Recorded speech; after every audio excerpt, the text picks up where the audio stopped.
Oke, selamat datang di channel YouTube Rumah Kopi Institute.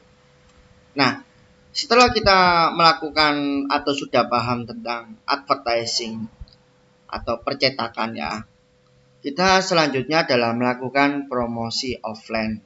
Nah, promosi offline ini ibaratnya promosi secara manual. Memang kalau zaman dulu promosi offline ini sangat digemari, tapi zaman sekarang promosi offline ini sudah 50-50, 50-50 dengan promosi online. Keberhasilan sebuah usaha kuliner itu selain promosi offline juga promosi online. Jadi promosi online itu hanya untuk mendatangkan customer. Sedangkan promosi offline itu bagaimana kita menservis customer atau melayani customer dengan baik. Jangan sampai promosi online bagus, promosi offline-nya kurang bagus, alias tidak sesuai dengan realitanya. Ya, jadi jangan sampai kita promosi offline itu membuang customer, karena kita mendatangkan customer aja susah, apalagi kita bagaimana mengembalikan customer. Oke, berikut ini beberapa jenis pilihan promosi offline. Yang pertama adalah sebar brosur. Nah, sebar brosur ini kalau kita sudah pernah nyetak, ya sebaiknya brosur itu kita taruh di depan kasir. Benar, cuma kan nggak banyak yang ngambil. Mungkin kita juga bisa nyebar di berbagai perumahan, sekolah-sekolah, kantor, dan masih banyak lagi. Jangan sebar brosur di jalan maupun lampu merah, akan terbuang percuma dan tidak tersegmentasi. Jadi kita harus tentukan market kita. Siapa yang kita kirimi brosur itu? Jangan sampai kita itu hanya mengandalkan SOP kalau bagi karyawan. Apalagi karyawan itu tidak tahu atau tidak paham mengerti berapa biaya brosur itu sekali cetak. Kalau sekali cetak satu rim itu biasanya 250.000 ya. Jadi satu biji itu 500 rupiah. Ya itu sama halnya kayak bakar uang. Karena ya akan sia-sia ya. Pabrik kertas ya senang ya, pabrik cetak ya senang. Kita yang rugi. Siapa yang dirugikan? Ya kita yang membeli. Sebaiknya brosur itu berisi ajakan untuk membawa brosur ini dapat diskon. Jadi brosur itu tidak akan terbuang sia-sia ya. Bagaimana caranya customer itu mengambil brosur itu seperti eh, istilahnya mengambil brosur itu, oh ya, brosurnya nggak akan sia-sia terbuang ya. Atau juga ada yang baru ya, teknik baru seperti eh, brosur itu seperti dompet ya, ada di TikTok itu ada brosur kayak dompet. Jadi kita kayak menemukan dompet ternyata isinya brosur. Jadi brosur ini dimasukkan ke perumahan, kantor-kantor atau sekolah ya. Kalau misalkan rumahnya nggak ada orang ya kita taruh di pagar. Ya sama kayak sedot WC itu ya, ditaruh di pagar dan lain-lain. Nah itu juga kasih gambar yang menarik atau eh, yang unik ya. Selanjutnya adalah voucher. Jadi voucher ini untuk menarik perhatian customer. Biasanya voucher ini untuk beli 2 gratis 1 atau voucher potongan harga atau voucher nominal harga. Nah, voucher ini biasanya jangan disebar ya. Jadi voucher ini kebanyakan di dalam. Jadi kalau customer habis beli di kasir kasih voucher, habis beli di kasir kasih voucher ya. Seperti itu. Atau seperti kayak beli 5 kali gratis 1 kali. Seperti itu. Selanjutnya adalah diskon. Berikan diskon kepada pelanggan lama, anak sekolah, anak mahasiswa, saudara, tetangga, dan teman. Diskon biasanya 5-10%. Apabila sudah mau closing, diskon bisa sampai 25%. Ini untuk roti biasanya ya. Agar tidak terbuang untuk bahan produksi yang tidak tahan lama. Nah, diskon ini biasanya tergantung dari aplikasi kasir ya. Jadi kalau kasirnya bisa diskon, bisa mengasih potongan harga dengan software, itu enak ya. Jadi diskon ini mungkin diperuntukkan untuk customer baru mungkin 5%, untuk customer lama 10%. Nah, jadi kita nggak pelit ya, karena di kuliner itu industri jasa, industri hospitality.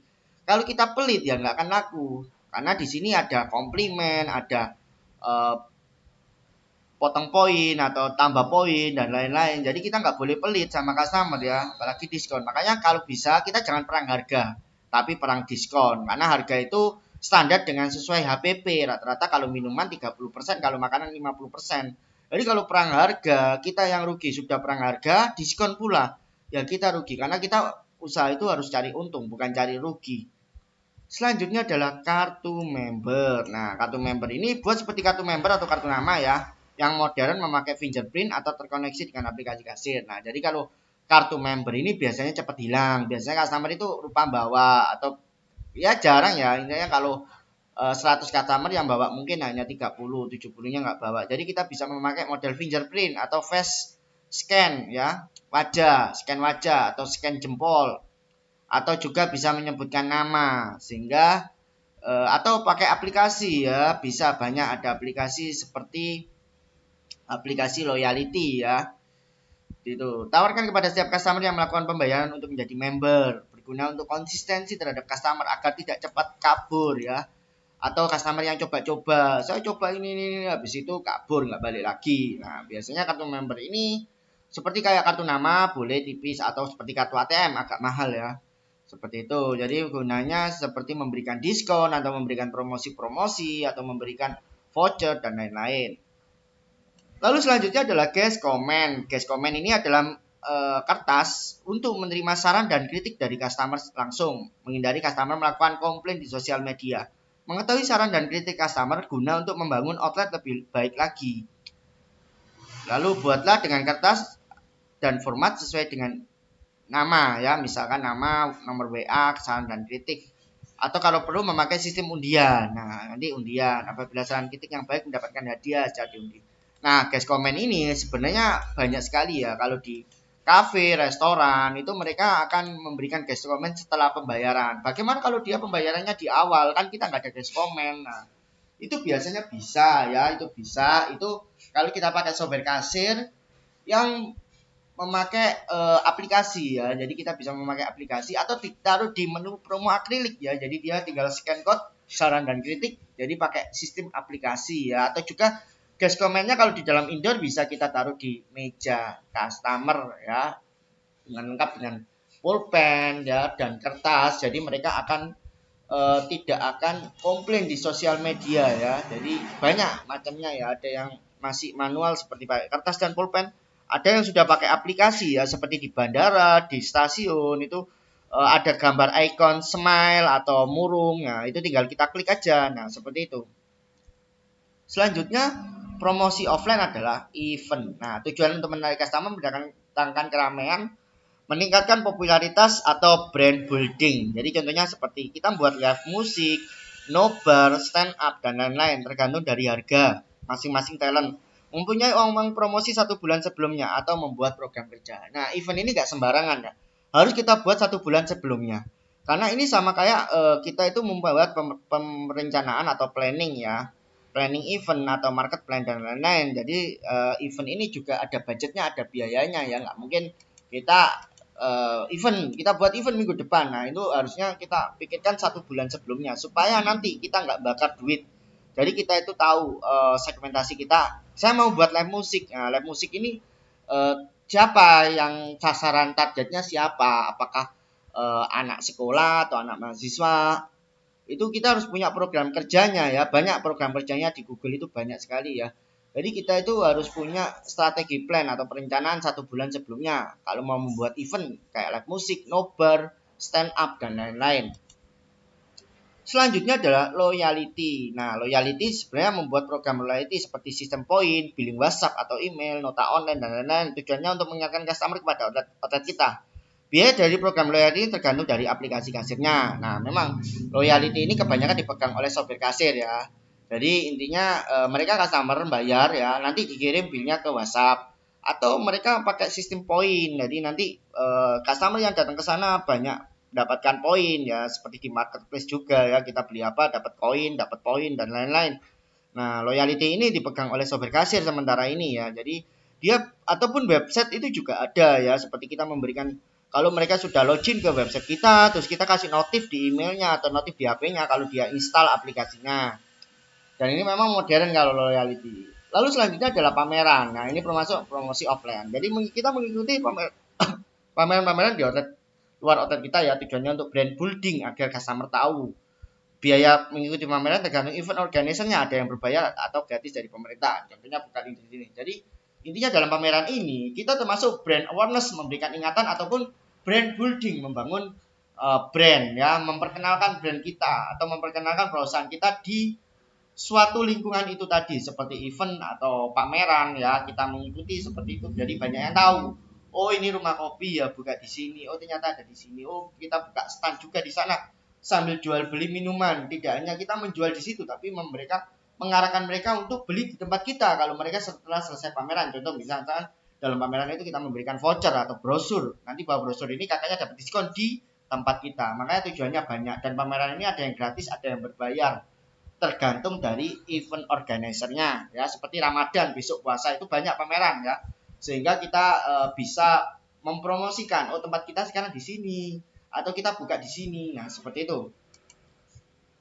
Takjil gratis, sosial atau amal. Nah, mengikuti acara sosial atau sumbangan tujuannya untuk menyumbangkan sebagian harta kita kepada orang yang tidak mampu. Selain kita berusaha secara duniawi, maka kita juga berusaha secara rohani atau secara agama. Nah, jadi intinya kita nggak hanya mengejar duniawi juga, tapi mengejar juga di sana ya, di akhirat. Jadi intinya kita juga melakukan promosi offline, karena mungkin kita dalam memberikan sumbangan-sumbangan ya ke panti asuhan atau kemana, atau memberikan takjil gratis, itu juga termasuk promosi ya.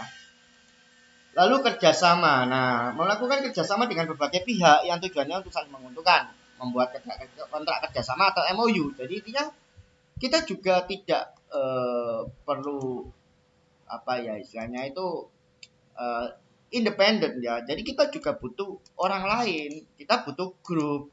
Jadi kita juga butuh orang lain ya. Misalkan kita kontrak kerjasama dengan berbagai macam pihak seperti catering, travel atau apapun itu juga bisa kita lakukan ya. Kita harus jemput bola mereka.